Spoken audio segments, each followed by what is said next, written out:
നമസ്കാരം, അസ്സാം വലൈക്കും. യുവർ ഡയറ്റീഷ്യൻ എന്ന യൂട്യൂബ് ചാനലിലേക്ക് എല്ലാവർക്കും സ്വാഗതം. I am dietitian Teena Sudheer. ഞാനിന്ന് സംസാരിക്കാൻ പോകുന്നത് ടൈപ്പ് 1 ഡയബറ്റീസിനെ കുറിച്ചാണ്. ഡയബറ്റീസിനെ പ്രധാനമായിട്ടും മൂന്നായിട്ട് നമുക്ക് തരംതിരിക്കാം: ടൈപ്പ് 1, ടൈപ്പ് 2, പിന്നെ ജെസ്റ്റേഷണൽ ഡയബറ്റീസ്. ടൈപ്പ് 1 എന്ന് പറയുന്നത് ഒരു 18 വയസ്സിന് താഴെയുള്ള കുട്ടികളിൽ കാണപ്പെടുന്ന പ്രമേഹത്തെയാണ് ടൈപ്പ് 1 ഡയബറ്റീസ് എന്ന് പറയുന്നത്. ടൈപ്പ് 2 കോമൺ ആയിട്ട് എല്ലാവർക്കും കാണുമല്ലോ, ആ പ്രമേഹത്തെയാണ് ടൈപ്പ് 2 എന്ന് പറയുന്നത്. ടൈപ്പ് 3 ജെസ്റ്റേഷണൽ എന്ന് പറയുമ്പോൾ ഗർഭാവസ്ഥയിൽ കാണപ്പെടുന്ന പ്രമേഹമാണ് ജെസ്റ്റേഷണൽ ഡയബറ്റീസ്. ഇതിൽ ടൈപ്പ് 1 ഡയബറ്റീസ് ഉണ്ടാകുമ്പോൾ അത് കുട്ടികളുടെ ഏജ് ഗ്രൂപ്പ് ആയതുകൊണ്ട്, തീരെ ചെറിയ കുട്ടികളാകുമ്പോൾ അവരുടെ പേരൻസ് ഒരുപാട് സ്ട്രഗിൾ ചെയ്യുന്നതായി കണ്ടുവരുന്നുണ്ട്. കാരണം ഭക്ഷണം എന്തൊക്കെയാണ് ഇവർക്ക് കൊടുക്കാൻ പറ്റുന്നത്, ഷുഗർ കൊടുത്തു കഴിഞ്ഞാൽ വല്ലാതെ കൂടുമോ, ഷുഗർ ലെവല്, കാർബോഹൈഡ്രേറ്റ് കൊടുക്കാൻ പറ്റുമോ, ഇങ്ങനെയുള്ള കാര്യങ്ങളിൽ ഒരുപാട് കൺഫ്യൂഷൻ അവർക്ക് ഉണ്ടാവും. അപ്പോൾ പേരൻസ് വല്ലാതെ സ്ട്രഗിൾ ചെയ്യുന്നതും കണ്ടിട്ടുണ്ട്. അങ്ങനെയുള്ളവർക്ക് വേണ്ടിയുള്ളൊരു വീഡിയോ ആണിത്. ടൈപ്പ് 1 ഡയബറ്റീസ് നിങ്ങളുടെ കുടുംബത്തിൽ ആർക്കെങ്കിലും ചെറിയ കുട്ടികൾക്ക് ഡയബറ്റീസ് ഉണ്ടെങ്കിൽ ഈ വീഡിയോ ഉപകാരപ്രദമായിരിക്കും. അപ്പോൾ എല്ലാവരും ലാസ്റ്റ് വരെ സ്കിപ്പ് ചെയ്യാതെ കാണുവാനായിട്ട് പ്രത്യേകം ശ്രദ്ധിക്കുക. ടൈപ്പ് 1 ഡയബറ്റീസ് മെയിനായിട്ട് ഉണ്ടാകുന്നത് നമ്മുടെ പാൻക്രിയാസിന് എന്തെങ്കിലും ഒരു ട്രബിൾ ഉണ്ടാകുമ്പോൾ പാൻക്രിയാസ് ഇൻസുലിൻ പ്രൊഡ്യൂസ് ചെയ്യാത്ത ഒരു അവസ്ഥയിലാണ് മെയിനായിട്ട് ഈ ടൈപ്പ് 1 ഡയബറ്റീസ് ഉണ്ടാകുന്നത്. ടൈപ്പ് 1 ഡയബറ്റീസിന് മെഡിക്കൽ മാനേജ്മെൻറ്റ് എന്ന് പറയുന്നത് മെയിനായിട്ട് ഇൻസുലിൻ കൊടുക്കുകയാണ്. ടാബ്ലറ്റ് അധികം കൊടുക്കാറില്ല, ഇൻസുലിൻ തന്നെ കൊടുത്തിട്ടാണ് മാനേജ് ചെയ്യുന്നത്. പിന്നെ അതുപോലെ തന്നെ ഡയറ്റും ഇമ്പോർട്ടൻ്റ് ആയിട്ടുള്ളൊരു ഫാക്ടറാണ്. ഡയറ്റ് എന്ന് പറയുമ്പോൾ ചെറിയൊരു കുട്ടിക്ക്, അതായത് ഒരു 5-6 വയസ്സുള്ള ഒരു കുട്ടിയോടൊക്കെ സ്വീറ്റ്സ് കംപ്ലീറ്റ് ആയിട്ട് നിങ്ങൾ ഒഴിവാക്കണം, അവർക്ക് ഇഷ്ടമുള്ള സാധനങ്ങളൊക്കെ കംപ്ലീറ്റ് ഒഴിവാക്കണമെന്ന് പറയുമ്പോൾ അവർക്ക് വല്ലാത്ത ഇമോഷണലായിട്ട് സ്ട്രെസ്സ് കൂടുവാനായിട്ട് സാധ്യതയുണ്ട്.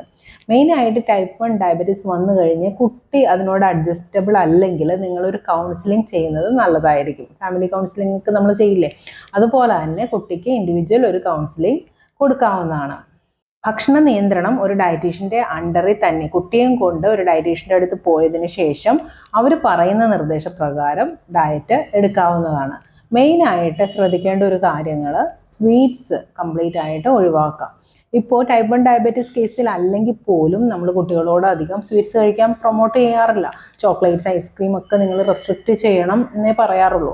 അതുപോലെ തന്നെയാണ് ടൈപ്പ് 1 ഡയബറ്റീസ് കേസിൽ ആ കുട്ടികളോടും കംപ്ലീറ്റ് ആയിട്ട് സ്വീറ്റ്സ് ഒഴിവാക്കാനായിട്ട് പറയാറുണ്ട്. ഇപ്പോൾ ജസ്റ്റ് സ്റ്റാർട്ട് ചെയ്ത ഒരു ഡയബറ്റീസ് ആണെങ്കിൽ, പെട്ടെന്ന് അറിഞ്ഞിട്ടേ ഉള്ളൂ എങ്കിൽ, പെട്ടെന്ന് അവർ മധുരം ഒരു കഴിച്ചുകൊണ്ടിരിക്കുന്ന കുട്ടിയാണെങ്കിൽ പെട്ടെന്ന് ഒഴിവാക്കാനൊന്നും പറ്റില്ല. അപ്പോൾ എന്താ ചെയ്യേണ്ടതെന്ന് വെച്ചാൽ ക്വാണ്ടിറ്റി കുറച്ച് കൊണ്ടുവന്നിട്ട് ലാസ്റ്റ് സ്റ്റോപ്പ് ചെയ്യുക. പിന്നീട് ആഴ്ചയിൽ ഒരിക്കലോ അല്ലെങ്കിൽ മാസത്തിൽ 1-2 ദിവസമൊക്കെ നിങ്ങൾ വെച്ചിട്ട് കുറച്ച് സ്വീറ്റ്സ് അവർക്ക് കൊടുക്കാവുന്നതാണ്. കാരണം കംപ്ലീറ്റ് അങ്ങോട്ട് ഒഴിവാക്കേണ്ട കാര്യമില്ല, ചെറിയ കുട്ടിയല്ലേ.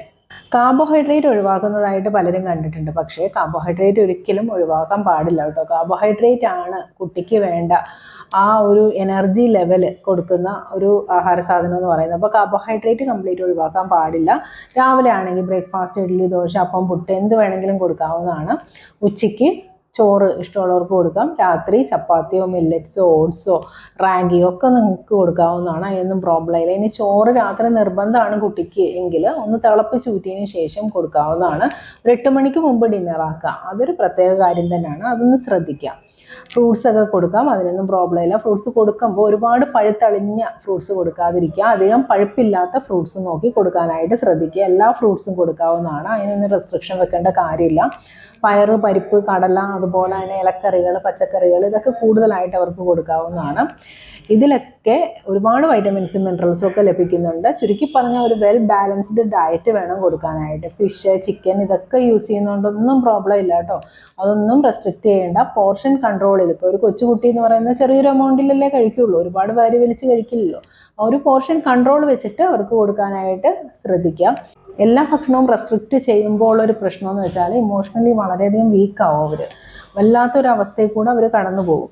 അതുകൊണ്ടാണ് പറയുന്നത് ഡയറ്റ് എന്ന് പറഞ്ഞിട്ട് ഒരുപാട് റെസ്ട്രിക്റ്റ് ചെയ്യാതെ അവർക്ക് ഇഷ്ടമുള്ള ആഹാര സാധനങ്ങൾ ക്വാണ്ടിറ്റി കുറച്ചിട്ട് കൊടുക്കാനായിട്ട് ശ്രദ്ധിക്കുക. പേസ്ട്രീസ്, ഷുഗർ, ഐസ്ക്രീംസ്, ചോക്ലേറ്റ്സ് ഒക്കെ വല്ലപ്പോഴും ഒക്കേഷണലി കൊടുക്കാം, റെഗുലർ ആക്കാതിരിക്കുക. ഈ കാര്യങ്ങളൊന്ന് ശ്രദ്ധിച്ചാൽ മതിയാവും. നിങ്ങളുടെ കുട്ടിയുടെ ഡയബറ്റീസ് നന്നായിട്ട് കൺട്രോൾ ആവുകയും ഇമോഷണലി അവർ സ്ട്രോങ് ആവുകയും ചെയ്യുന്നതായിരിക്കും. ഇൻസുലിൻ കറക്റ്റായിട്ട് എടുക്കാനായിട്ട് നോക്കുക. ഡോക്ടറുടെ നിർദ്ദേശപ്രകാരം ഇൻസുലിൻ എടുക്കുക, കാരണം വേറെ നമുക്ക് വഴിയില്ല. ഇൻസുലിൻ കംപ്ലീറ്റ് സ്റ്റോപ്പ് ചെയ്യാനൊന്നും പറ്റില്ല ടൈപ്പ് 1-ന്. ഇൻസുലിൻ കറക്റ്റായിട്ട് എടുക്കാം. അതിനോടൊപ്പം തന്നെ ഞാൻ പറഞ്ഞ രീതിയിൽ ഭക്ഷണം ആക്കുകയും ചെയ്യുക. അപ്പോൾ എല്ലാവർക്കും ഇന്നത്തെ വീഡിയോ ഇഷ്ടമായെന്ന് കരുതുന്നു. ഇഷ്ടമായെങ്കിൽ ലൈക്ക് ചെയ്യുക, ഷെയർ ചെയ്യുക, എൻ്റെ ചാനൽ സബ്സ്ക്രൈബ് ചെയ്യാൻ മറക്കരുത്.